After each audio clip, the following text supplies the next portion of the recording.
Yang menariknya di sini, semasa Rasulullah SAW tinggal bersama Abu Talib ataupun bapa saudara dia ni yang bernama Abdul Manaf, Abdul Manaf ni Abu Talib lah. Rasulullah SAW ketika sebelum menjadi Nabi, Rasulullah jatuh hati kepada satu orang anak perempuannya Abu Talib, iaitu kakak kepada Sayyidina Ali, bernama Faqilah. Nabi SAW jatuh hati kepada Faqilah, yakni ataupun akan bergelar Ummu Hani. Cantik orangnya. Jadi Rasulullah SAW datang berjumpa dengan bapa saudara dia, iaitu Abu Talib, meminang Ummul Hani, meminang Faqilah. Rasulullah datang meminang, merisik, meminang Faqilah. Tapi kata Abu Talib menolak. Abu Talib menolak pinangan Nabi. Kerana apa? Kerana Abu Talib sudah berjanji dengan satu orang daripada pemuka Bani Makhzum, iaitu yang bernama Hubairah. Jadi Ummu Hani ini dikahwinkan dengan Hubairah. Sebab apa? Nabi pinang tu sebab Abu Talib tolak dengan lembut lah. Abu Talib kata, minta maaf ya Muhammad, sebenarnya aku sudah pun berjanji dengan satu kabilah Bani Makhzum ni, yang bernama Hubairah. Hubairah ni.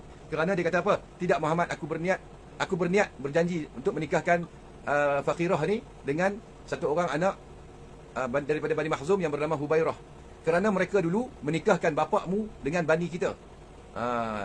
Dan ibumu daripada bani mereka. Makna kata membalas budi balik. Sebelum ini kan bani-bani ni, orang Arab ni, mereka ni sangat mementingkan lah juga. Sebab Bani Makhzum ni satu bani yang paling banyak sekali ketika itu, paling besar. So mereka ni nak adakan hubungan kekeluargaan dengan bani-bani yang terbesar ni. Jadi Abu Talib sini sudah pun berjanji dengan Bani Makhzum tadi tu untuk menikahkan Ummu Hani ni ataupun Faqirah ini kepada bani yang satu lagi ni. Jadi di situlah cinta Rasulullah tertahan.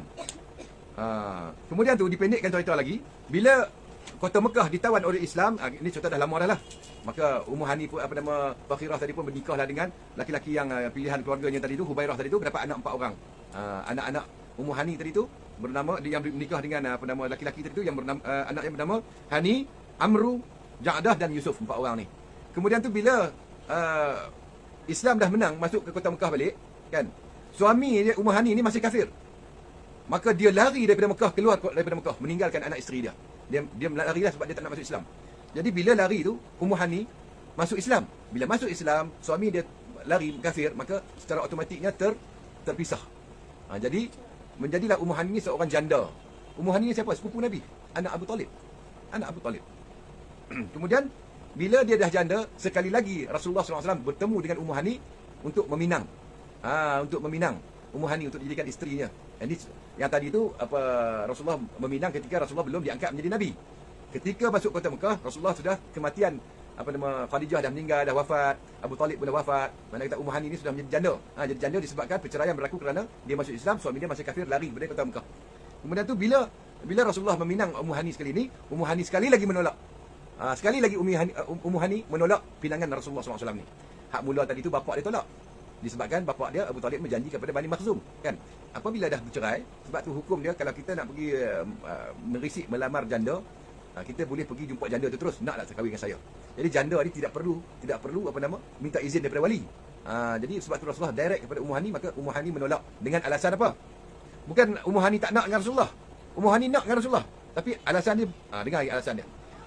Kata Ummu Hani, wahai Rasulullah, engkau adalah orang yang paling aku cinta daripada pendengaranku, daripada penglihatanku. Dia makna kata Ummu Hani kata, aku cinta kamu ya Rasulullah Muhammad lebih daripada pandangan mata aku, daripada pendengaran aku, lebih segala-galanya lah.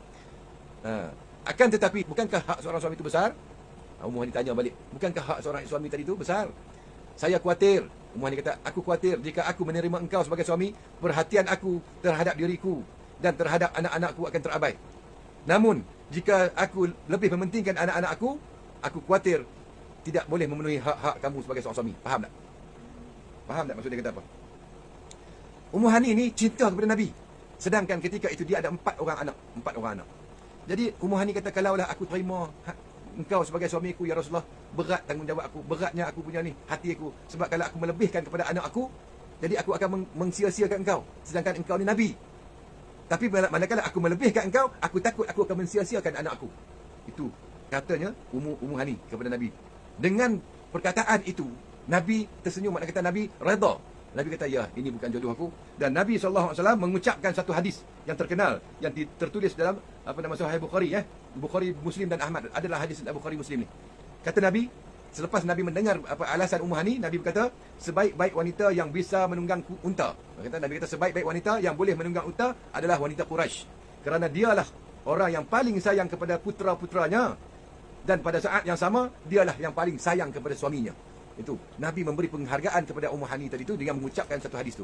Nabi kata sebaik-baik perempuan yang pandai menunggang unta adalah perempuan daripada Quraisy. Dan Nabi sambung lagi, kerana dialah yang paling sayang kepada anak-anak. Wanita Quraisy ni Nabi kata paling sayang kepada anak-anak dan paling sayang kepada suaminya. Berdasarkan daripada kisah penolakan Ummu Hani tadi tu. Inilah cinta hati Nabi yang pertama.